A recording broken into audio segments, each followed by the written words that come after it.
Get back to work. You going to try and stop me again?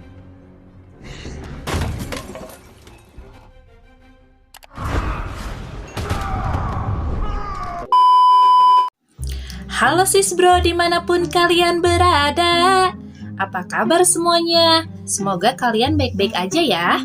Kali ini Mimin mau dongeng film tentang gegelutan nih. Sebelum nonton, ada baiknya kalian sediain secangkir kopi panas dan ulen hanet buatan Binunung. Mantap!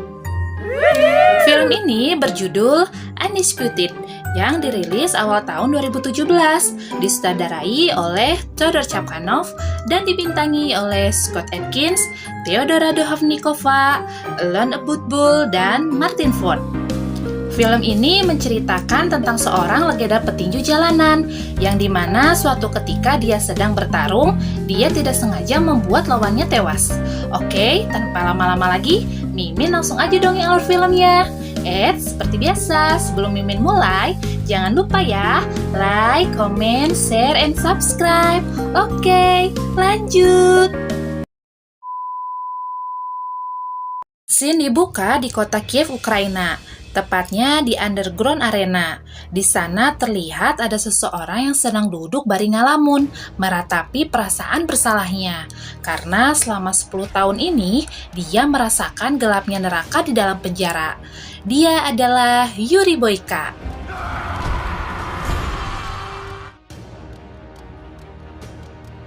Scene berpindah ke penjara dengan pengamanan maksimum. Di sana terlihat para napi dikeluarin tuh dari sel untuk menonton pertandingan. Tak lama keluar orang berbadan besar yang pakai masker, terus tangan kakinya dirantai. Ih, Mimin serem nih guys liatnya. Dia diberi julukan manusia monster. Sebelum naik ke atas ring, rantai dan masker Cosmar dibukain oleh penjaga. Dan saat lawannya lihat si Cosmar datang, dia terkejut. Mereka pun langsung mulai tuh gegelutan. Cosmar langsung menghajarnya bertubi-tubi, sampai lawannya kewalahan dan babak belur. Dan pertandingan pun dimenangkan oleh Cosmar. Keesokan harinya, Boyka mengunjungi gereja. Dia menyumbangkan beberapa buku di sana. Si pendeta berterima kasih dan ngasih tahu ke si Boyka kalau dia sebaiknya untuk berhenti dengan profesinya yang sekarang. Akan lebih baik jika kamu jualan bubur keliling komplek kek, atau jualan cireng, cilok gitu misalnya. Yang penting tidak merugikan orang lain. Boyka bilang, ini hanya olahraga. Tuhan telah memberikan keahlian kepadaku dan akan berdosa bila aku menyia-nyiakannya. Scene berpindah ke Kiev Sport Center.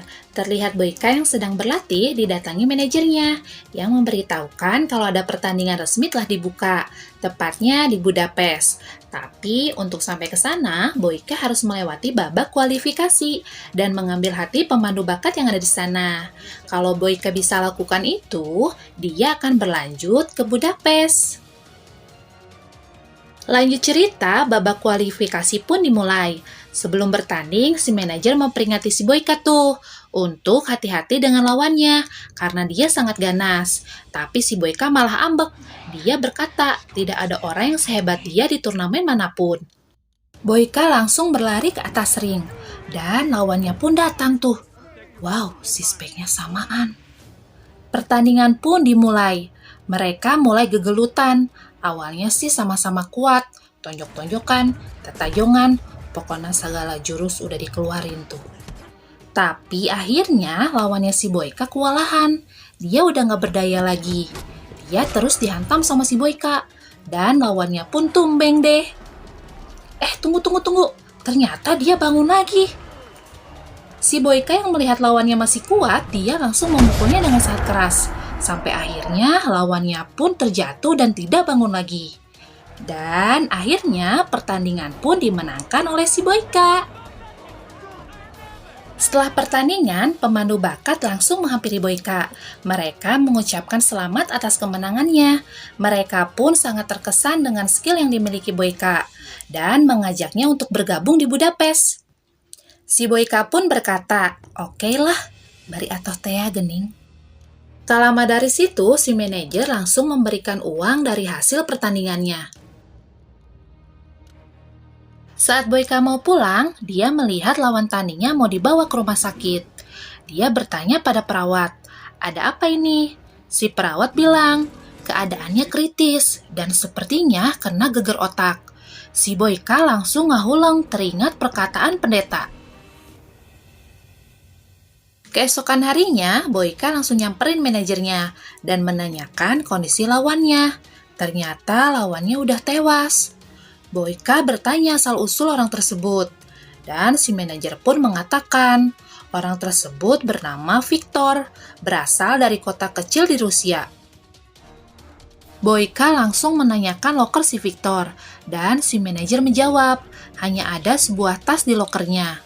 Pas si Boyka buka tasnya, dia menemukan surat yang di dalamnya terdapat foto perempuan. Dia langsung meminta manajernya untuk dibuatkan paspor palsu. Si manajer ambek tuh, karena beberapa hari lagi turnamen akan dimulai.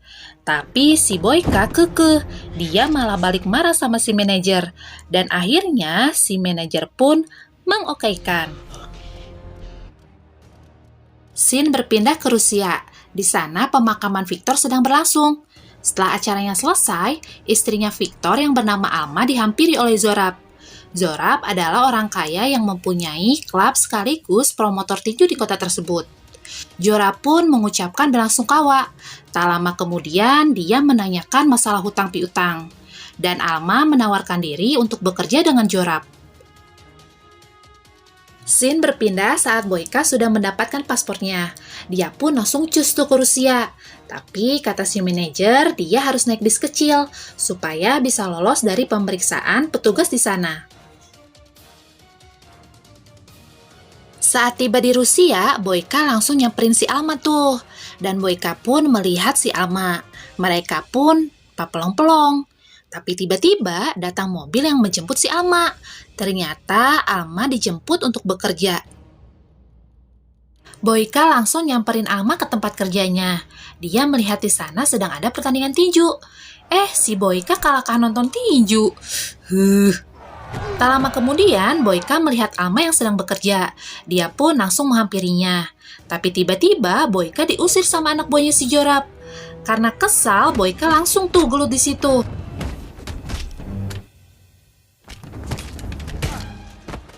Tak lama si Zorab pun datang. Dia meminta Boyka untuk tanding di atas ring. Tapi si Boyka nggak mau, karena bukan itu tujuan dia datang. Dia hanya ingin ketemu si Alma. Si Boyka pun diusir tuh sama si Zorab. Keesokan harinya, Boyka mendatangi Alma. Dia memberikan amplop yang tertinggal di tasnya Viktor. Boyka bertanya pada Alma, "Apa Zorab mengganggumu?" Alma pun menjawab, kalau Viktor mempunyai hutang pada Zorab, dan Alma bekerja dengan Zorab untuk membayar hutangnya. Boyka memberitahu Alma kalau dialah lawannya Viktor saat itu. Alma pun terkejut dan bersedih. Karena merasa bersalah, Boyka menawarkan bantuan ke Alma. Dia ngasih amplop yang berisi uang hasil tandingnya waktu itu. Tapi Alma menolak dan menyuruh Boyka pergi. Lanjut cerita, Boyka langsung nyamperin si Zorab. Dia membuat kesepakatan dengannya. Boyka mau bertarung asalkan hutang-hutang si Alma lunas. Mereka pun sepakat, tapi dengan syarat Boyka mau bertarung dalam 3 pertandingan. Si Boyka mulai berlatih tuh di tempatnya si Zorab. Tapi pas latihan, ada orang berbadan besar yang menegur si Boyka. Dia berkata kalau Boyka nggak boleh pakai sansaknya. Si Boyka kesel tuh. Dia langsung nendang orang tersebut. KO deh. Di malam harinya, pertandingan pun digelar. Boyka melawan Boris. Mereka pun mulai gegelutan tuh pupak pikpek. Totonjokan, tatajongan, babantingan. Dan si Boris mulai kewalahan tuh sama si Boyka. Akhirnya si Boris pun KO deh. Pertandingan pun dimenangkan oleh Boyka. Di sisi lain, si Alma saat lagi kerja pun terus memperhatikan si Boyka. Si Alma disuruh tuh sama si Jorap untuk nganterin minuman ke si Boyka. Boyka bilang ke si Alma kalau tempat latihannya yang sekarang banyak tikus. Dan si Alma pun menawarkan untuk latihan di tempatnya. Keesokan harinya, Boyka mulai berlatih di tempat Alma. Terlihat banyak anak-anak yang sedang memperhatikan Boyka berlatih. Saat Boyka mau ngambil air minum, dia melihat Alma. Boyka bertanya, apakah suara latihanku mengganggumu? Dan si Alma menjawab, tidak, justru aku merindukannya, karena Victor selalu berlatih siang dan malam. Malam harinya, Boyka bertanding untuk yang kedua kalinya. Dia melawan Ojero bersaudara. Ternyata si Jorap licik tuh, 2 lawan 1 dong. Awalnya si Boyka kewalahan, dia ditendang di pinggangnya cukup keras, sampai dia mengerang kesakitan. Tapi setelah dia lihat si Alma, semangat juang 45-nya pun kembali berkibar. Berkibarlah bendera negeriku. Maaf, kok Mimin jadi nyanyi? Boyka langsung menyerang dan menghajar mereka satu persatu tanpa ampun. Dan akhirnya pertandingan pun dimenangkan lagi oleh Boyka. Jorap yang menyaksikan pertandingan tersebut terlihat sangat kesal karena Boyka menang lagi tuh. Scene berpindah saat Jorap sedang bertemu polisi setempat. Terlihat di sana Jorap sedang memberikan uang keamanan. Kemudian Jorap meminta kepada polisi tersebut untuk membawa Cosmar keluar dari penjara. Jorap pun menjanjikan uang yang sangat besar kalau polisi tersebut bisa membawa Cosmar ke klubnya. Awalnya si polisi menolak, tapi setelah melihat uang yang gepokan, dia berubah pikiran tuh. Si polisi pun tergoda dengan iming-iming bonus yang akan diberikan si Jorap. Dan akhirnya dia pun menyetujuinya. Siapa sih yang gak suka duit ya? Mimin aja doyan. Keesokan harinya, Boyka menerima telepon dari manajer. Dia diberitahu kalau Boyka harus naik bis jam 9 malam. Saat tiba di hotel, Boyka melihat Alma sudah ada di kamarnya. Alma langsung meminta penjelasan ke Boyka mengenai kejadian yang menimpa Victor suaminya. Boyka pun menjelaskan kejadian yang sebenar-benarnya. Tidak tahan mendengar cerita dari Boyka, Alma pun ngaleo sambil menangis. Pertandingan ketiga pun dimulai. Boyka menghadapi Igor sang juara bertahan di kota tersebut. Pertarungan pun berlangsung dengan sengit. Mereka saling tonjok, saling tendang, saling banting, dan mengeluarkan segala jurus. Jurus kodok, jurus monyet, pokoknya segala jurus ayah dirinya. Boyka mulai kewalahan dengan jurus-jurusnya si Igor. Tapi saat Boyka melihat Alma, dia pun bangkit dan semangat lagi. Dan akhirnya pertandingan pun dimenangkan oleh Boyka. Alma terlihat senang melihat Boyka memenangkan pertandingannya yang ketiga. Sehabis pertandingan, Jorap menghampiri Boyka dan mengatakan kalau pertandingan ini belum selesai karena Boyka harus melawan petarung andalannya si Jorap. Awalnya si Boyka menolak, tapi Jorap berkata kalau Boyka tidak mau bertanding sekali lagi, maka kesepakatannya akan batal. Ketika sedang berdebat, Boyka menerima telepon dari manajernya. Manajernya berkata, Boyka udah nyampe stasiun belum? Dan Boyka menjawab, bis terakhir jam sabaraha. Si manajer bilang, bis terakhir jam 10 malam. Kalau Boyka telat, dia tidak akan dapat tiket pesawat ke Budapest. Sambil menutup telepon, Boyka menjawab, saya tidak akan melewatkannya. Lanjut cerita, pertandingan terakhir pun dimulai. Dan ternyata lawannya adalah si Cosmar, manusia monster. Awalnya Boyka terus dihabek terus tuh sama si Cosmar, sampai dia tak berdaya. Tapi lagi dan lagi saat Boyka lihat si Alma, dia langsung bangkit lagi tuh. Boyka pun kembali mengeluarkan jurus andalannya. Jurus cucunguk ngapung teh gening guys. Boyka langsung ngehabek balik si Cosmar tuh. Ayo Boyka, Mimin mendukungmu. Tak lama, Cosmar kena tenangan mautnya si Boyka.